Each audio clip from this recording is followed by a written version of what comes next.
진취적 신앙 요한복음 11장 25절로 26절입니다. 예수께서 이르시되 나는 부활이요 생명이니 나를 믿는 자는 죽어도 살겠고 무릇 살아서 믿는 자는 영원히 죽지 아니하리니 이것을 내가 믿느냐? 아멘. 지금 코로나의 여파가 길어지면서 사람들의 마음속에 패배의 주의나 체념적인 생각이 자리 잡는 것 같습니다.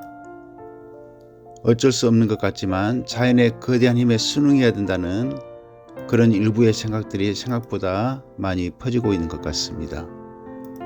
이러한 생각은 우리의 미래를 위해서 결코 바람직하지 않습니다. 로젠탈의 자기 충족적 예언이라는 가설이 다시 생각이 나는 대목입니다. 하버드 대학의 사회 심리학 교수인 로젠탈과 학교 교장이었던 제이콥스는 한 초등학교 학생들 650명을 대상으로 실험을 했습니다.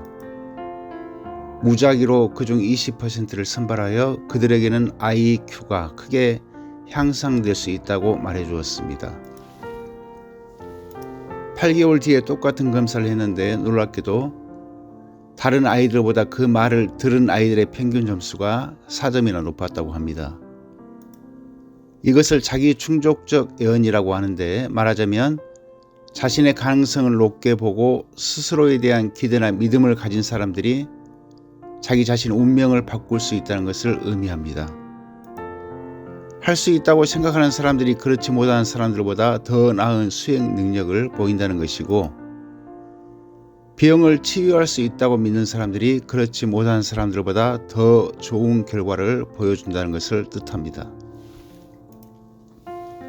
저는 성경을 보면 도전 정신과 현실에 안주하지 않고 부단하게 미래를 향해 나아가는 진취성으로 가득하다는 것을 깨닫게 됩니다. 미래지향적입니다. 포기하지 않습니다. 자신들의 땅에 안주하지 않고 약속의 땅을 향하여 나가는 사람들, 자신의 운명에 만족하지 않고 개척하며 포기하지 않는 야곱의 이야기에서 큰 도전을 받습니다. 슬로보아스의 딸들도 여인이라는 자신들의 한계에 굴복하지 않고 당시의 가부장적 사회에서 당당하게 자신들의 권리를 요구합니다. 역사는 만들어가는 것이며 열어가는 것입니다. 스티븐 로즈 박사는 운명론, 다른 말로 철학적 결정론은 그것을 믿고 사는 사람들에게만 영향을 미친다라는 유명한 논문을 발표한 적이 있지요. 즉 믿지 않는 사람들에게 운명론은 통하지 않습니다. 그것은 자기의 내면의 마음과 관련된 것입니다. 코끼리를 잡아두는 방법은 간단하죠. 어렸을 때부터 줄로 묶어놓으면 나중에 커서 그 줄을 끊어버려도 그 줄의 길이만큼만 움직입니다. 어려서부터 습관으로 말미암아 자기 마음속에 자기의 범위를, 자기의 삶의 범위를 확정해 버린 것입니다. 그러니 결코 그 범위를 벗어날 수 없게 됩니다. 코로나와 같은 자연적 재앙의 위력 앞에 소심해지거나 두려워하거나 굴복하지 맙시다. 마음속에 자신의 그 범위를 지정하는 순간 그 범위 속에서만 살아가게 되어 있습니다. 우리는 모든 것을 극복할 수 있다고 믿읍시다. 저 강력한 보수적 세력에 굴하여 정치적 천연도 갖지 말고 때가 되면 하나님께서 진리로 승리하게 하신다는 것을 믿고 담대해야 됩니다. 병과 삶의 문제들에 굴복하지 말고 투쟁합시다. 자신이 자신의 삶의 긍정적 예언자가 됩시다. 우리 남문교회도 과거의 습관과 관행의 한계에서 벗어나야 됩니다. 무언가 새롭게 도전할 때 긍정적인 면을 보아야 합니다. 지금까지 한 번도 안 가본 길이라고 도전하지 못하면 영원히 갈 수가 없습니다.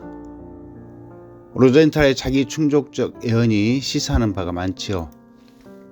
오늘도 진취적인 기상과 긍정적인 믿음으로 자신의 삶을 개척하고 문제를 극복하는 복된 성도들 되시기를 기원합니다. 예수님을 믿으면 죽을 운명이라도 살게 되어 있습니다. 아멘. 기도하겠습니다. 오늘도 우리를 하나님의 은혜 가운데 인도하심을 감사합니다. 우리들의 삶의 모든 부정적인 영향력 아래 우리의 마음이 사로잡히지 않게 하시고 언제나 하나님을 믿고 하나님을 기대하며 우리의 삶을 열어가는 복된 믿음의 성도들 되게 하여 주시옵소서. 예수 그리스도의 이름으로 기도하옵나이다. 아멘.